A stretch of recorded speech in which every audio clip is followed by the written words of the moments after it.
headline, "Nothing off the table to crush strike action." What would you say to Mr Shapps? Well, I'd say to Mr Shapps, please stop feeding red meat to Tory voters, Daily Mail and Express readers, and try to resolve this industrial dispute. We know the money's there to resolve this dispute because you've been handing it out, billions of pounds, to shareholders who have sat there during the pandemic picking up the profits from their house. Now, workers have had a 3-year pay freeze, and the inflation is going through the roof, staple foods is going through the roof, gas and electric are going through the roof, and people need a pay rise. And obviously, so are dividends to shareholders going through the roof. Exactly. Right, OK. Look, I'm going to say this to you, Steve.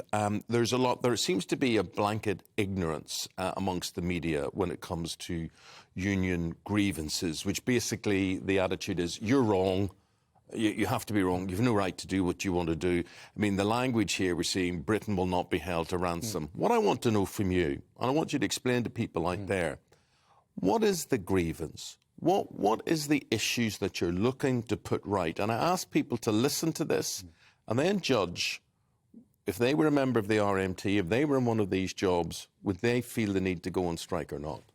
OK, so always when these sort of things are talked about, there's two elements to this, two main elements. There's actually three. The first one is pay. People have had a pay freeze for 3 years now. This will be the third year. If you look at it, the real incomes have gone down by about 25% when you take into account inflation. Right, minus 25%. Right. And an added irritation for you is that shareholders are getting bumper payments. Exactly.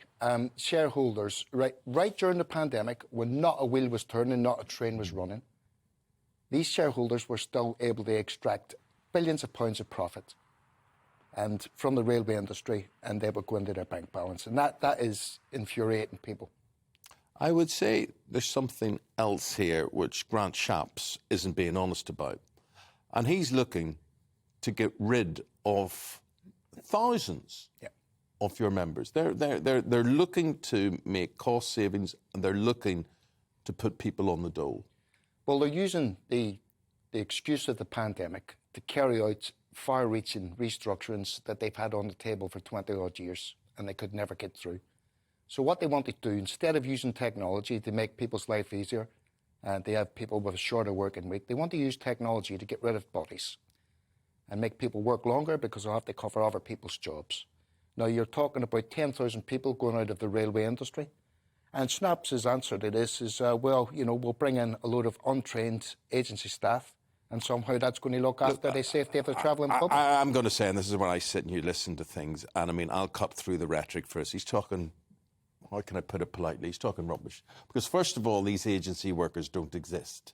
And secondly, how can they be trained in areas? I mean, I'm just saying it as it is, because, I mean, to expect them to go in to do trained, skilled, specialist areas of labour is a nonsense. So it is just red meat talk, isn't it? Absolutely. What it is, he's playing to the gallery. You've got the Tory party in massive trouble over Partygate, several other issues, the cost of living issues. He wants a distraction. They want their Margaret Thatcher moment when they took on Arthur Scargill and the miners' union. That's what they want. They want a distraction. So instead of sitting around in a reasonable way, trying to sort out a deal with the trade unions, not just the RMT, by the way, it's the TSSA. I don't know when the last time they went on strike. I certainly can't remember it. ASLEF, Train Drivers Union. And instead of sitting around the table in a reasonable way, we have these headlines grandstanding. That's no way to sort out an industrial dispute. We've got thousands of people who have worked right through the pandemic, had no reward whatsoever, were clapped like seals on the government's orders every Wednesday night, and had a 3-year pay freeze. At the same time, we've had the proliferation of billionaires and trillionaires in this country. We've had a redistribution of wealth from the poor to the rich in this society, and it's got to stop. And the job of a trade union, any trade union, is to make sure their workers at least keep pace with inflation with wage rises. And look, a lot of people listening to this will think, you know what, my job's under threat, or I'm also facing a squeeze with the cost of living. I've got lots of problems myself. But you're holding me to ransom by holding these strikes. Children that haven't been able to go to school to take exams won't be able to get to their GCSEs because they can't use the rail networks. People trying to go about them. We're talking about millions of people being disrupted by this, not once, not twice, but 3 times in 1 week. It's not just about red meat to the government. This is in line with public opinion. Look, people don't want this.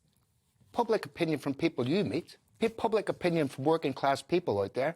Hold on, I didn't interrupt you. Okay. I didn't interrupt you. Let me answer. So people like nurses that haven't had a decent pay rise, that have a real terms pay cut, people like the janitors, people like the dustmen, all out there, are experiencing the same problems that we have. Unfortunately, some of their trade unions aren't as strong as we are, and I would love to be able to go and strike for the nurses and get them a pay rise as well. Now, you're talking absolute nonsense. The people who've got the power to avert all this are Grant Shapps and his cabinet. There's money enough to go to war in the Ukraine, give people billions of pounds to kill each other in the Ukraine. There's money enough to give the shareholders billions of pounds a year for sitting at home, twiddling their thumbs. There's money enough to give whatever Tory party supporters PPE contracts, which they can throw away £20 billion on PPE that they can't even work, but they can't give the workers that they labelled heroes and got the whole country out there clapping for. They can't give them a pay rise in 3 years. Just to be clear, though, so the war in Europe for the first time since the Second World War, that's not true. There was a war in Serbia, wasn't there? Okay. There was a war in Yugoslavia. Okay, peace Get your facts right. Not important. Peace is not important as far as you're concerned. Well, peace is important, but you don't get peace by sending billions of pounds worth of weapons to people. You get peace by sitting around a table and getting a negotiated settlement. You're confident then, if there was a national vote on this, there would be public support for this, that people couldn't go to work. Public support for a rail strike. I think there would be public support to give every worker in Britain a pay rise. We want to avoid a strike if possible. Of course we do. Of course people don't want to have a situation where they're losing money in order to keep pace with inflation. Of course they don't want that. Every worker in this country deserves a pay rise, and if we had a ballot on that, I think we'd win it overwhelmingly. Well, there we go. Even for you. Welcome to the GB News YouTube channel. You can watch us live 24 hours a day, catch up on your favourite shows and join in the conversation in the comments below. Don't forget to subscribe and you'll never miss any of our exclusive content.